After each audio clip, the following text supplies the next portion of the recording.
Ever notice how you'll show up for everyone else except for yourself? I'm exactly the same. And let me know in the comments if this sounds like you. Isn't it funny how that when we have guests coming for dinner, we'll clean the house like a machine.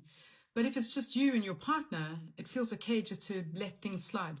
Or when you plan to hit the gym with a friend, you show up, book a session with a coach, you honor it. But when you promise yourself, I'm going to go to the gym tomorrow, there's a 50% chance of that actually happening. For a long time, I told myself that meant I wasn't committed enough to myself, that I cared more about what other people thought than what I cared about my own standards or my own health. But that story, it's not true. Because here's what I finally understood. You're not disciplined, you're human. And humans, we're built for community. When I set an alarm to clean and I do it, I feel disciplined. When I use an app to structure my training, that feels like self-leadership. But add another person to the equation, and suddenly my mind twists it into a story. I'm only doing this because of them, not because I can rely on myself. And that story, that creates shame. And shame, that kills momentum. And so here's a reframe that changed everything for me. Support is not weakness. Accountability is not dependency. Needing people to rise is not a flaw, it's biology. Think about this. When you book a session with a trainer at the gym, you always push harder, don't you? Not because you're performing, but because humans, they elevate in the presence of other humans. We witness each other. We regulate each other.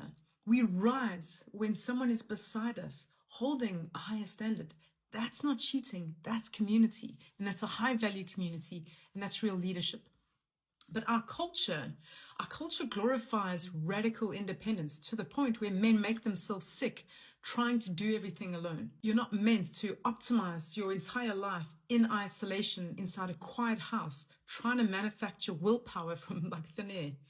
You're designed to regulate in connection, to rise through relationship, to grow through shared momentum. These days, instead of shaming myself, I intentionally build community into my discipline. Going for a hike with a friend and showing up on time.